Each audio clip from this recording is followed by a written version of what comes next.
Mari. Nós desejamos tudo de bom pra você. Mais alto. E que você melhorar logo. Estou rezando todos os dias pra você.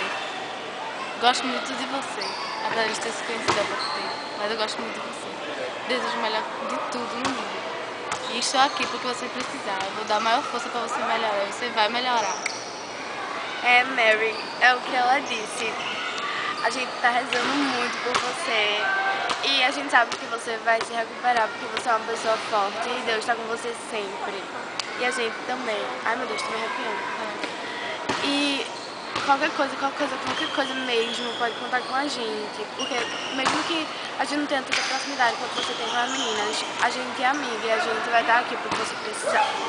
E hoje sentimos sua falta, lógico, muita gente orou. Inclusive eu. No nosso amigo secreto, inclusive Amanda. E é isso, que você volte logo e forças pra esse tratamento. E Vai tamo ficar aqui bem. Manda um beijo, sempre. manda um beijo. Linda!